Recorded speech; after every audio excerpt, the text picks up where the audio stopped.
Hey guys, Nick Kringus here, and today I have a personal or two personal stories for you about the great game of business. One was a success, and the other was a failure. So here goes. The first one, let's start out with the success because it was just in chronological order, it happened first. So I guess I'll start with back when I was running the agency and I was 50% owner of the agency with my partner before I bought him out. I had been since the very beginning, back in early 2014, running the company using scaling up and the Rockefeller habits is what they call it. The book at the time was called Mastering the Rockefeller Habits, and then they changed it to Scaling Up. And they have coaches and they have an operating system just like the Great Game of Business. And I was using that and their one-page strategic plan to plan the business, to run the company, and to set objectives and goals for not only myself, but for the entire organization. And I also dabbled with the EOS or the Gino Wickman system for running a company as well. But both of those kind of fell short and never really took hold. They were fine for my partner and I, and um, planning on what we wanted to do with the company, how to position it in the marketplace, who we wanted to be as a company. But it never took hold with any of our employees. So it was fine when it was just the two of us with a few employees because the employees didn't really need to know, frankly, our plans, our strategic plans for the company, how we fit into the marketplace. They were hired to do a very specific job, especially at the beginning. And then as we grew and we got up to 25 employees, I think full time, um, we noticed that our plans weren't taking hold with the employees because they were our plans. They were not their plans. It's not something that they came up with, so it's not something that they bought into. And for the most part, their attitude was just tell me what to do, tell me my job description, and I'll do it. No need to know your plans for the company, really. Um,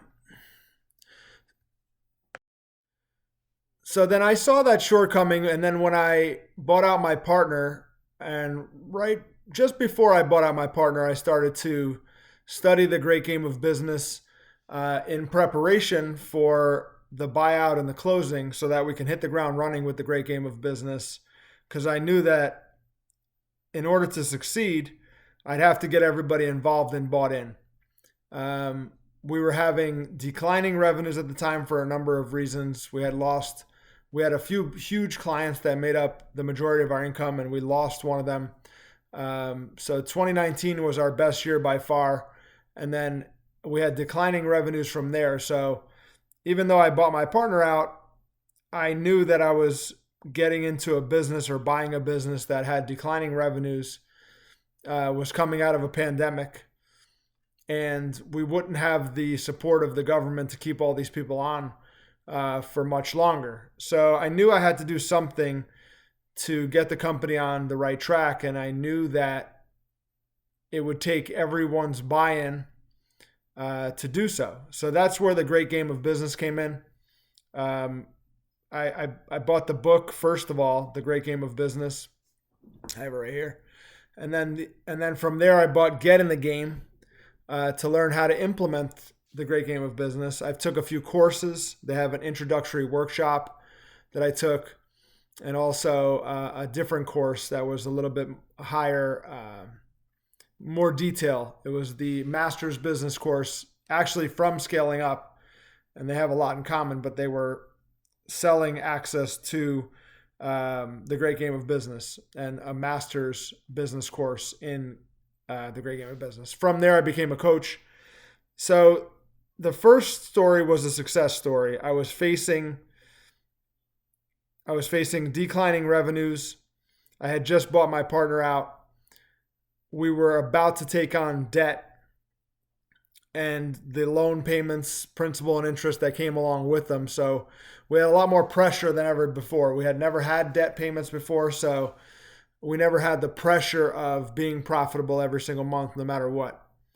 And we went from making $30,000 in profit in the first 6 months of 2022 to ending the year at around 270,000, so, or 280 something thousand. So we ended up the last 6 months adding an additional $255,000 to close out the year with just over 285,000.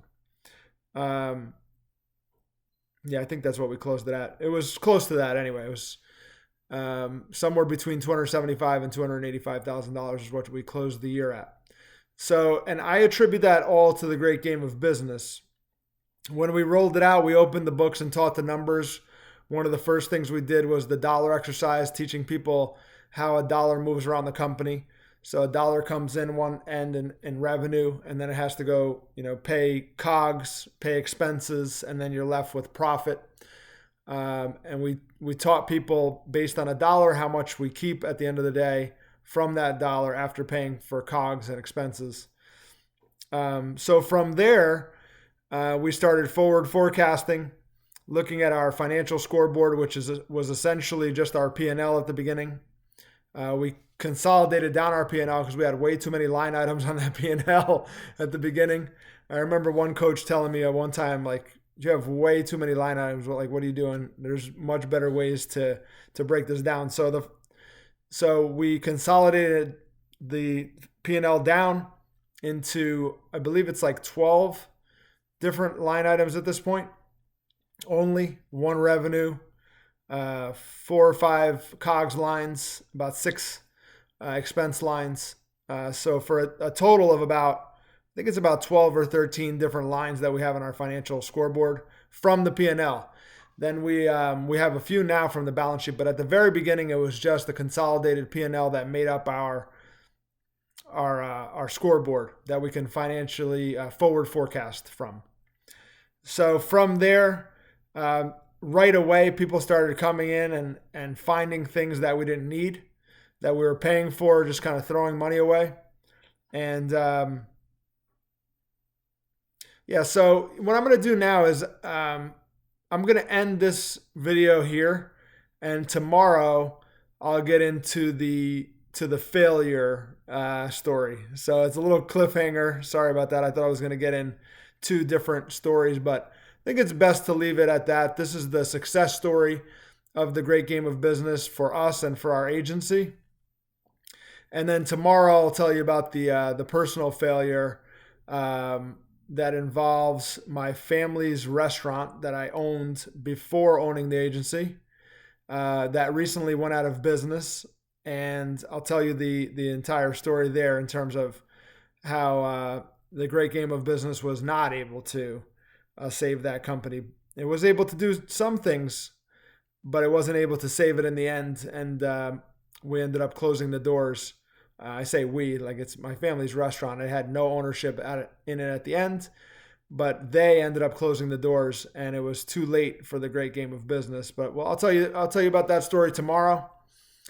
But for now, just remember, always people support what they help create.